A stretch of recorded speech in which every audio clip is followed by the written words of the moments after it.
तो कहानी की शुरुआत होती है और हमें एक लड़के को दिखाया जाता है जो कि किसी लड़की के बेडरूम के नीचे छिपा होता है। और अब ये लड़की उठकर पूरे दिन क्या क्या अपने रूम में करती है ये सब कुछ लड़का उसके बेड के नीचे से देखना चाहता है। अब भाई ये लड़का कौन है आखिर और ये इस बेड के नीचे क्या कर रहा है ये हमें मूवी में आगे पता चलेगा। तो हम जान पाते हैं कि इस लड़के का नाम मिशु होता है और ये लड़का खुद से बहुत ही अकेला रहता है। और इसके साथ साथ इसका स्कूल में भी कोई दोस्त नहीं होता और ना ही इसके घर वालों की इसकी कोई कदर होती है। और इस वजह से मिशु को ये बात बहुत ही चुभती है। और जब उसके क्लास के ग्रुप की फ़ोटो खींच रही होती है तो मिस्सू उसमें भी नहीं होता और इस बात से उसके स्कूल टीचर को भी कोई खास फ़र्क नहीं पड़ता। और अब हम इस बात से अंदाज़ा लगा सकते हैं कि इस दुनिया में ही मिस्सू का होना या ना होना कोई मायने नहीं रखता और किसी को उससे कोई फ़र्क नहीं पड़ता। अब एक दिन हम देखते हैं कि मिस्सू लाइब्रेरी में बैठा हुआ पढ़ाई कर रहा होता है, लेकिन तब तक उसके पीछे बैठी हुई लड़की उसका नाम लेकर उसे बुलाती है। और उसे देखने के बाद मिशू के होश ही उड़ जाते हैं, क्योंकि पहली बार इसे किसी ने नाम लेकर बुलाया था, वो भी एक लड़की ने। और हम जान पाते हैं कि इस लड़की का नाम सासाकी है। और हम जान पाते हैं कि सासाकी यहाँ पर इसकी बहुत हेल्प करती है। जिसके बाद अब ये दोनों एक जगह पर कॉफ़ी पीने के लिए जाते हैं। अब ये दोनों काफ़ी पी रहे होते हैं, ऐसा देखकर मिशु बहुत ज़्यादा खुश होता है, क्योंकि आज तक उसके साथ किसी ने भी कॉफ़ी नहीं पी थी और आज दिन उसके साथ एक बहुत ही खूबसूरत लड़की बैठकर उसके सामने कॉफ़ी पी रही है।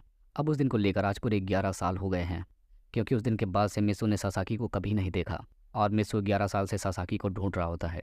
और बहुत ढूंढने के बाद आखिरकार मिशु को सासाकी का घर दिख जाता है। अब यहाँ पर हम देखते हैं कि मिशु सासाकी को छुप कर देखता है, जो कि पहले जैसी नहीं रही। यहाँ पर वो देखता है कि वो बहुत ही कमज़ोर हो चुकी है और बहुत ज़्यादा उदास रहती है और इसके साथ साथ उसे दूसरे लोगों से कोई भी लेना देना नहीं है। अब यहाँ पर मिस्सू उसके सामने खड़ा होता है, लेकिन सासाकी बिना उसे पहचाने उसे छोड़कर आगे निकल जाती है, क्योंकि इन दोनों को बिछड़े लगभग 11 साल गुजर चुके हैं। अब हम देखते हैं कि मिस्सू एक शॉप खोल लेता है जो कि सासाकी के घर के बिल्कुल सामने होता है और मिस्सू उस शॉप के ऊपर वाले फ्लोर में रहने लगता है और सासाकी के अपने टाइम की एक बड़ी फ़ोटो फ्रेम अपनी दीवार पर लगा देता है और वहाँ पर वो एक पुतली को एक ड्रेस भी पहनाता है जिसे सासाकी ने 11 साल पहले पहना था।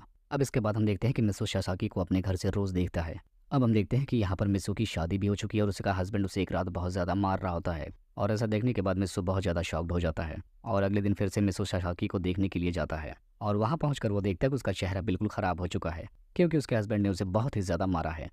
अब इसके बाद मिस्सू सासाकी को खुश करने के लिए उसके घर पर एक बड़ा सा गुलदस्ता और नोट उसके दरवाजे पर छोड़कर चला जाता है और उस गुलदस्ते में लिखा होता है कि हमें हमेशा खुश रहना चाहिए। लेकिन सासाकी उन नोटों को और फूलों को कचरे में डालकर चली जाती है, क्योंकि उसे इन सब चीज़ों से कोई भी फ़र्क नहीं पड़ता, क्योंकि वो आजकल अपनी ज़िंदगी में सबसे ज़्यादा टॉर्चर सह रही है।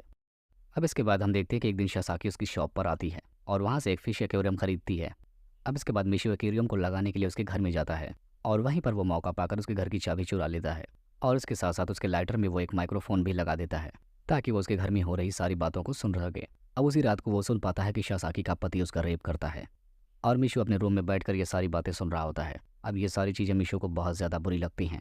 अब कुछ टाइम तक हम देखते हैं कि मिशु उसके घर में छुप छुप कर जाता है, जहाँ पर वो जाकर लाइटर की बैटरी को चेंज कर देता है और सासाकी जिस जगह पर लेटती है वो उसी जगह पर सो जाता है और वहाँ लेट कर वो सासाकी को फील करता है। अब इसके बाद हम देख पाते हैं कि सासाकी उसकी शॉप पर आती है, जिसके बाद वो उसे जूस पिलाता है और इस वक्त मिशु अपने पुराने वक्त को याद कर रहा होता है। अब सासाकी के वहाँ से जाने के बाद वो उसके जूठे कप को किस करता है और वो फिर से डायपर पहनकर उसके रूम में चला जाता है और उसी के बेड के नीचे छिप जाता है। और इस वक्त वो बेड के नीचे ये आवाज़ सुनता है कि उसका हस्बैंड उसका रेप कर रहा है और ये सब कुछ मिशु देख और सुन रहा था। लेकिन तब तक एक दिन सासाकी के हस्बैंड को वही नोट मिल जाता है जो कि मिशु ने सासाकी को हमेशा खुश रहने के लिए लिख कर दिया था। अब उसके हस्बैंड को लगता है कि सासाकी का चक्कर किसी और के साथ चल रहा है, इसीलिए सासाकी का हस्बैंड उसे बहुत ज़्यादा मारता है और इसके साथ साथ उसे ले जाकर वो पानी में भी डुबा देता है, जिसकी वजह से सासाकी बेहोश हो जाती है और फिर उसका हस्बैंड आराम से बेडरूम में जाकर सो जाता है। और अब जब सब कुछ शांत हो जाता है तब मिशु जाकर सासाकी को पानी से बाहर निकालता है और उसके ऊपर कंबल डालकर वहाँ से चला जाता है। अब यहाँ पर सासाकी को लगने लगा था कि उसके घर में कोई है जो कि उसकी परवाह करता है। अब इसके बाद हम देखते हैं कि एक दिन मिशु सपना देख रहा होता है, जिसमें वो सासाकी के साथ सब कुछ कर रहा होता है जो कुछ वो आज तक करना चाहता था।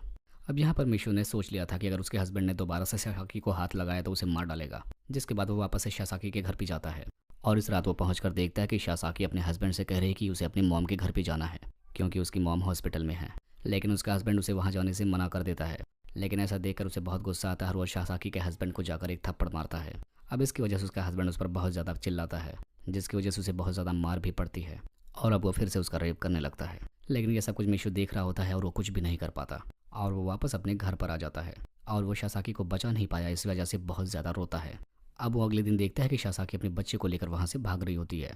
तब मिशु उसका पीछा करने लगता है, लेकिन उसके पीछे करने का कोई मतलब नहीं निकलता, क्योंकि वो बहुत ज़्यादा दूर निकल चुकी थी। अब इसके बाद हम देखते हैं कि सासाकी एक होटल में रुक जाती है, लेकिन तब तक वहाँ उसका हस्बैंड भी आ जाता है और उसे वहाँ पर फिर से मारपीट कर उसे अपने घर ले जाने लगता है और यहाँ पर वो उसे जान से मारने की कोशिश करता है। लेकिन बहुत सही वक्त पर वहाँ पर मिशु आकर उसे बेहोश कर देता है। अब अपने हस्बैंड को बेहोश देखकर शासाकी उसका गला दबाने की कोशिश करती है, क्योंकि आज तक उसने उसको बहुत ज़्यादा टॉर्चर किया था। लेकिन तब तक मिशु उसका हाथ उसके गले से हटाता है और खुद अपने हाथों से उसके हस्बैंड का गला घोट देता है और वहाँ पर उसे जान से मार डालता है। और वो पुलिस के पास जाकर कन्फेस भी कर लेता है कि उसने एक मर्डर किया है। जिसके बाद अब शासाकी मिशु के घर पर जाकर देखती है कि ये लड़का आखिर था कौन, जो कि इसकी इतनी ज़्यादा परवाह करता था। लेकिन अब शासाकी को उसके बचपन की फ़ोटो मिल जाती है, जहाँ पर उन्होंने ग्रुप में फ़ोटोज़ क्लिक करवाए थे। और तब शासाकी को याद आता है कि ये वही लड़का है जिसके साथ मैंने कॉफ़ी पी थी। और अब इसके बाद शासाकी को इसका नाम भी याद आ जाता है और वो भागकर मिशु के पास जाकर उसका नाम लेकर चिल्लाती है, ये देखकर कि मैं शासाकी को याद हूँ। और ये सुनकर वो बहुत ही ज़्यादा खुश होता है और उसे एक हल्की सी स्माइल देता है। और इसी को दिखाते हुए इस मूवी का यहीं पर एंड हो जाता है।